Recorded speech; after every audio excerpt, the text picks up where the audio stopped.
Deep state বলতে সাধারণভাবে এমন একটি ধারণাকে বোঝানো হয় যা দিয়ে রাষ্ট্রের দৃশ্যমান বা আনুষ্ঠানিক ক্ষমতার বাইরে থাকা অদৃশ্য প্রভাবশালী শক্তিকে ব্যাখ্যা করা হয়। এটি কোনো নির্দিষ্ট সংস্থা বা আইনগত কাঠামো নয়, বরং একটি বিশ্লেষণধর্মী ধারণা যার মাধ্যমে বোঝানো হয় রাষ্ট্রের ভেতরে এমন কিছু শক্তি বা নেটওয়ার্ক থাকতে পারে যারা নির্বাচিত সরকার বা প্রকাশ্য রাজনৈতিক নেতৃত্বের বাইরেও সিদ্ধান্ত গ্রহণ, নীতি প্রণয়ন এবং ক্ষমতার গতিপথকে প্রভাবিত করে। এই ধারণাটি অনেক সময় বাস্তব অভিজ্ঞতার আলোকে ব্যবহৃত হয়, আবার অনেক ক্ষেত্রে রাজনৈতিক বক্তব্য বা অভিযোগ হিসাবেও সামনে আসে। বাংলাদেশের প্রেক্ষাপটে যখন আসিফ মাহমুদ সজীব ভুঁইয়ার মতো কেউ বলেন যে ডিপ স্টেট চেয়েছিল সরকার 2029 সাল পর্যন্ত ক্ষমতায় থাকুক এবং তাদের মাধ্যমে বিভিন্ন কাজ করাতে, তখন সেটি একটি গুরুতর রাজনৈতিক বক্তব্য হয়ে দাঁড়ায়। তবে এমন বক্তব্যকে বিশ্লেষণ করতে হলে এটিকে সরাসরি সত্য বা মিথ্যা হিসেবে না দেখে বরং একটি রাজনৈতিক অবস্থান বা অভিজ্ঞতার প্রতিফলন হিসাবে বিবেচনা করা বেশি যুক্তিযুক্ত। কারণ ডিপ স্টেটের অস্তিত্ব ও কার্যক্রম সাধারণত প্রমাণসহ প্রকাশ্যে আসে না। এটি অনেকটাই অনুমান, বিশ্লেষণ এবং প্রেক্ষাপট নির্ভর ব্যাখ্যার বিষয়। ডিপ স্টেট কিভাবে কাজ করে এই প্রশ্নের উত্তর দিতে গেলে প্রথমে বুঝতে হবে রাষ্ট্রের কাঠামো কেমন। একটি দেশের সরকার গঠিত হয় নির্বাচনের মাধ্যমে এবং সেই সরকার নীতি নির্ধারণ করে, কিন্তু রাষ্ট্রের অনেক গুরুত্বপূর্ণ প্রতিষ্ঠান যেমন আমলাতন্ত্র, সামরিক বাহিনী, গোয়েন্দা সংস্থা, বিচার ব্যবস্থা, কেন্দ্রীয় ব্যাংক, এমনকি বড় কর্পোরেট প্রতিষ্ঠান, এসব জায়গায় এমন অনেক ব্যক্তি থাকেন যারা দীর্ঘ সময় ধরে ক্ষমতার কেন্দ্রের কাছে অবস্থান করেন। সরকার পরিবর্তন হলেও তারা থেকে যান এবং এই ধারাবাহিক উপস্থিত থেকেই তারা নীতি নির্ধারণে প্রভাব বিস্তার করতে পারেন বলে ধারণা করা হয়। ডিপ স্টেট সরাসরি ক্ষমতা দখল করে এমন নয়, বরং এটি পরোক্ষভাবে কাজ করে বলে মনে করা হয়। উদাহরণস্বরূপ, তারা তথ্যের প্রবাহ নিয়ন্ত্রণ করতে পারে, গুরুত্বপূর্ণ সিদ্ধান্তে বাস্তবায়ন বিলম্ব করতে পারে, কোনো নীতি কার্যকর করতে প্রশাসনিক জটিলতা সৃষ্টি করতে পারে, অথবা নির্দিষ্ট কোনো সিদ্ধান্তকে দ্রুত এগিয়ে নিতে পারে। অনেক সময় তারা রাজনৈতিক নেতৃত্বকে প্রভাবিত করতে চেষ্টা করে, বিশেষ করে জাতীয় নিরাপত্তা, অর্থনীতি ও পররাষ্ট্রনীতির মতো গুরুত্বপূর্ণ খাতে। কারা ডিপ স্টেটের অংশ হতে পারে এটি একটি জটিল প্রশ্ন, কারণ এটি কোনো সংগঠিত দল নয় যার সদস্য তালিকা আছে। তবে বিশ্লেষকদের মতে এতে থাকতে পারে উচ্চপদস্থ আমলা, গোয়েন্দা সংস্থার কর্মকর্তা, সামরিক বাহিনীর কিছু অংশ, বড় ব্যবসায়ী গোষ্ঠী, প্রভাবশালী মিডিয়া ব্যক্তিত্ব এবং কখনো কখনো আন্তর্জাতিক সংযোগ থাকা কিছু ব্যক্তি বা প্রতিষ্ঠান। এরা সবাই মিলে একটি নেটওয়ার্ক তৈরি করতে পারে যা আনুষ্ঠানিক ক্ষমতার বাইরে থেকেও প্রভাব বিস্তার করে। মিডিয়ার ক্ষেত্রে ডিপ স্টেটের ভূমিকা নিয়ে অনেক আলোচনা রয়েছে। মিডিয়া জনমত তৈরির সবচেয়ে শক্তিশালী মাধ্যমগুলোর একটি। যদি কোনো প্রভাবশালী গোষ্ঠী মিডিয়ার উপর প্রভাব রাখতে পারে, তাহলে তারা জনমতকে নির্দিষ্ট দিকে পরিচালিত করতে পারে।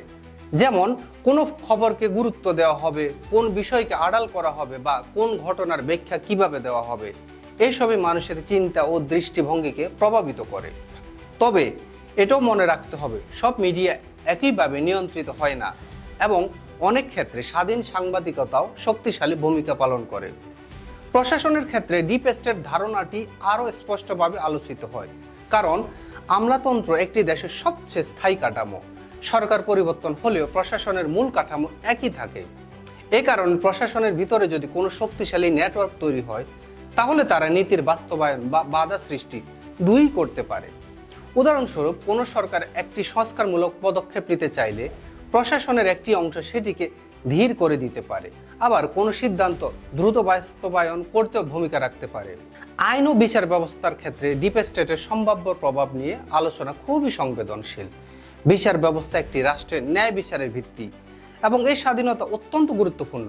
তবে কিছু বিশ্লেষক মনে করেন, যদি কোনো প্রভাবশালী গোষ্ঠী বিচার ব্যবস্থার গুরুত্বপূর্ণ অংশ প্রভাব বিস্তার করতে পারে, তাহলে তারা নির্দিষ্ট মামলার অগ্রাধিকার, ব্যাখ্যা বা গতির প্রভাবিত করতে পারে।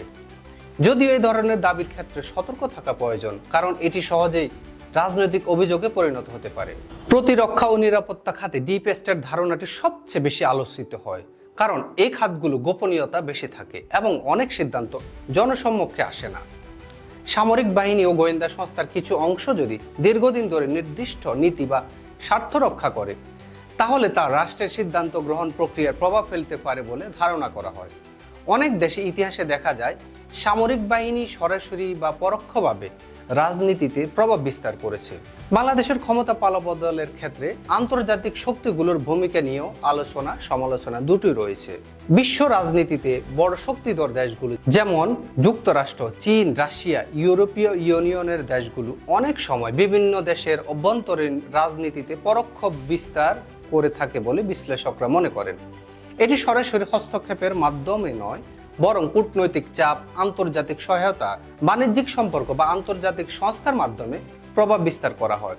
এই প্রভাব অনেক সময় একটি দেশের নীতি নির্ধারণ বা ক্ষমতার ভারসাম্য ভূমিকা রাখতে পারে। বিশ্বব্যাপী ডিপ স্টেট ধারণাটি বিভিন্নভাবে ব্যবহৃত হয়।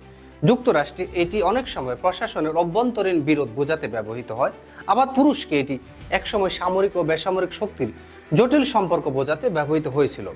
পাকিস্তান, মিশর আরও কিছু দেশে সামরিক বাহিনীর প্রভাব নিয়ে ডিপ স্টেটের আলোচনা হয়েছে। তবে প্রতিটি দেশের প্রেক্ষাপটে আলাদা এবং এক দেশের অভিজ্ঞতা অন্য দেশে একইভাবে প্রযোজ্য নয়। বাংলাদেশের মতো দেশেও এই ধারণা আলোচনায় আসে, বিশেষ করে যখন রাজনৈতিক অস্থিরতা বা ক্ষমতার দ্বন্দ্ব দেখা যায়।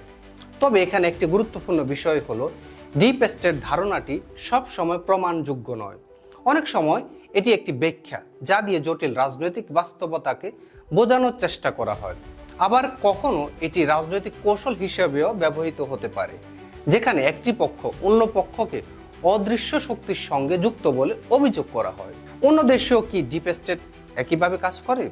এই প্রশ্নের উত্তর নির্ভর করে আপনি এই ধারণাটিকে কিভাবে দেখছেন তার উপর।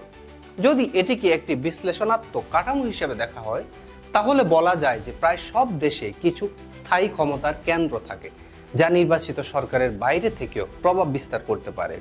কিন্তু যদি এটিকে একটি সুসংগঠিত গোপন চক্র হিসাবে দেখা যায়, তাহলে তার প্রমাণ সব দেশে পাওয়া যায় না। সবশেষে বলা যায়, ডিপ স্টেট একটি জটিল ধারণা যা ক্ষমতা, প্রভাব এবং রাষ্ট্রের অভ্যন্তরীণ কাঠামোর গভীর বিশ্লেষণের সঙ্গে যুক্ত। এটি সরলভাবে ব্যাখ্যা করা যায় না এবং এর বাস্তবতা অনেকাংশে নির্ভর করে প্রেক্ষাপট, সময় এবং নির্দিষ্ট দেশের রাজনৈতিক পরিবেশের উপর। তাই এই বিষয়টা নিয়ে আলোচনা করতে গেলে সমালোচনামূলক দৃষ্টিভঙ্গি রাখা, বিভিন্ন উৎস থেকে তথ্য যাচাই করা এবং রাজনৈতিক বক্তব্যকে প্রেক্ষাপট সহ বিশ্লেষণ করা অত্যন্ত গুরুত্বপূর্ণ।